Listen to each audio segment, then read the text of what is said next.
All right, if you're new to having to put air filters into your house or your apartment, this is what they look like when they come in the box. You always got to check the size of the existing air filter. Normally when you look at it, you're gonna see these kind of off measurements, 19 11/16, 24 11/16, 25 32 thick. But really you just round those up to the nearest whole number and you get 20 25 by 1. That's the common order size. You can install these in 2 different ways depending on the type of house you have. A lot of places have these that hang down from the ceiling. You'll have one usually on the 1st and 2nd floor. For this type, it's pretty easy. You just do one hook there and one hook there, and then it'll hang down by the hinges right here, and you just take the old one out, put the new one in.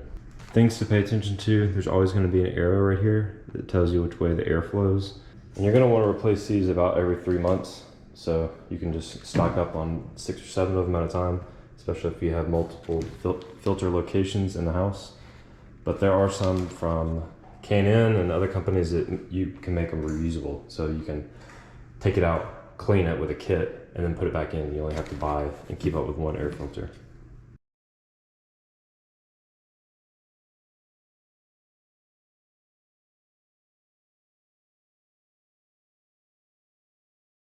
And that's all there is to it.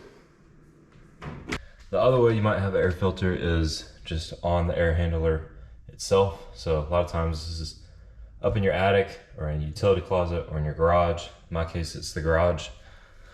And these kind of make it easy because they're a little bit more accessible, and it's just one filter for the whole house. So you just open your little tab on the front and then you lift it up and pull it out, and you just slide a new one in its place. And again, pay attention to the arrow. In this case, the air's flowing up, so point that arrow up.